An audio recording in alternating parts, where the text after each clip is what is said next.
کیسے ہیں دوستو؟ میں ہوں نواز خان اور آپ دیکھ رہے ہیں میرا YouTube channel Samir Khan vlog. دوستو، صلاح الدین ایوبی کی پچھلی قسط میں ہم نے آپ کو بتایا تھا کہ یہ حشیشن جو فدائی کہلاتے تھے یہ اتنے خطرناک ہوتے تھے اور عام لوگوں کو زبردست ٹریننگ دے کر خونی قاتل بنا دیا کرتے تھے۔ یہ فدائی اتنے خطرناک تھے کہ اسلامی دنیا کے بڑے بڑے حکمران ان کے نام سے کانپتے تھے۔ اور پھر ان فدائیوں کو صلاح الدین ایوبی رحمۃ اللہ علیہ کا قتل کرنے کا حکم مل گیا۔ وجہ یہ تھی کہ نور الدین زنگی رحمۃ اللہ علیہ کے سابق حکمران سمجھ چکے تھے کہ وہ سلطان صلاح الدین ایوبی کو میدان جنگ میں نہیں ہرا سکتے، اس لیے وہ سازشوں پر اتر گئے۔ انہوں نے شیخ سنان کو مال و دولت دے کر اس بات پر راضی کیا کہ وہ اپنے فدائیوں کے ساتھ سلطان صلاح الدین ایوبی کو قتل کر دے، اور شیخ سنان مان گیا اور فدائی سلطان کے قتل کے لیے چل پڑے۔ اور پھر ایک خونی کھیل شروع ہو گیا۔ پہلے قاتلوں کا ایک گروپ آیا جو ناکام رہا اور مارا گیا۔ پھر ایک قاتل سلطان کے خیمے میں داخل ہوا اور اس نے سلطان کے سر پر چھری سے حملہ کر دیا۔ سلطان کو سر پر پگڑی تھی اور اس پگڑی میں ایک سیفٹی کور بھی تھا جو لوہے کا تھا۔ چھری کا وار ناکام رہا۔ سلطان کے محافظوں نے فدائی کو قتل کر دیا، لیکن وہ فدائی قتل ہوا تو ایک اور آ گیا، وہ مارا گیا۔ پھر تیسرا آ گیا، وہ بھی مارا گیا۔ لیکن سلطان سمجھ گئے تھے کہ جب تک شیخ سنان کا خاتمہ نہیں ہوگا ان کی زندگی پر یہ تلوار لٹکتی رہے گی۔ چنانچہ وہ ایک بڑی فوج لے کر نکلے۔ انہوں نے مسیاس کا محاصرہ کر لیا جہاں شیخ سنان موجود تھا، لیکن شیخ سنان کو اس حملے کی کوئی پرواہ نہیں تھی۔ پھر ایک رات ایک عجیب واقعہ ہوا جس نے سارے معاملوں کا رخ ہی بدل دیا۔ ہوا یوں کہ سلطان اپنے خیمے میں سو رہے تھے کہ اچانک ان کی آنکھ کھل گئی۔ انہوں نے دیکھا کہ خیمے کے چراغ بجھ گئے تھے اور خیمے میں کوئی اور بھی موجود تھا۔ سلطان نے محافظوں کو آواز لگائی اور وہ دوڑتے ہوئے آئے اور چراغ جلایا تو انہوں نے ایک حیرت انگیز منظر دیکھا۔ سلطان کے بستر کے قریب ایک خنجر پڑا تھا۔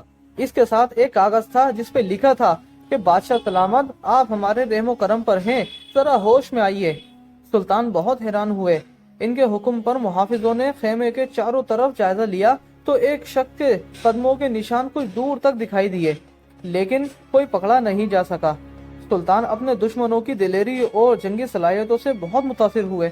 انہوں نے شیخ سنان کو اپنا دوست بنا لیا اور ایسا پکا دوست بنایا کہ وہی شخص جو سلطان کے خون کا پیاسا تھا اب وہ سلطان کے ساتھ مل کر انہی کے دشمنوں کے خلاف لڑتا رہا۔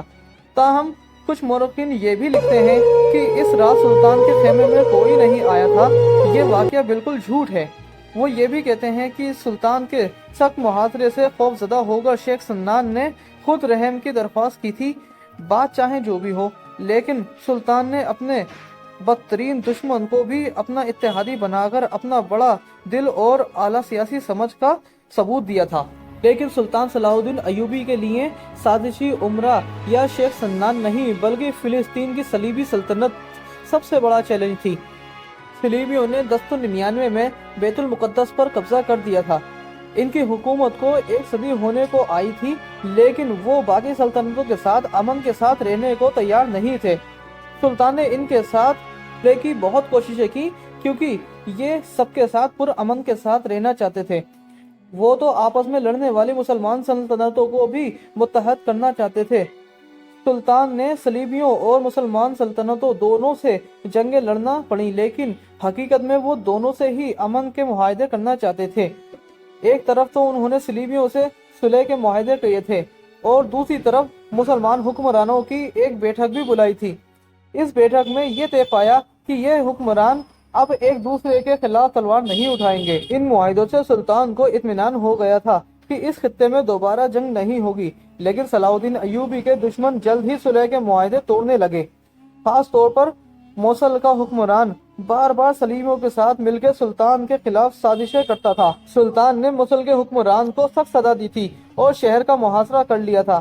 آخرکار موصل کے حکمران نے ایک امن کے ساتھ سلطان کے ساتھ معاہدہ کر لیا، لیکن صلیبی اپنی طاقت کے تکبر میں سلطان کے ساتھ مستقل صلح نہیں چاہتے تھے۔ چنانچہ 1170 میں سلطان نے فوج جمع کی اور مصر سے نکل کر فلسطین پر حملہ کر دیا۔ شروع میں انہیں بہت کامیابی ملی اور انہوں نے کئی قلعے فتح بھی کر لیے۔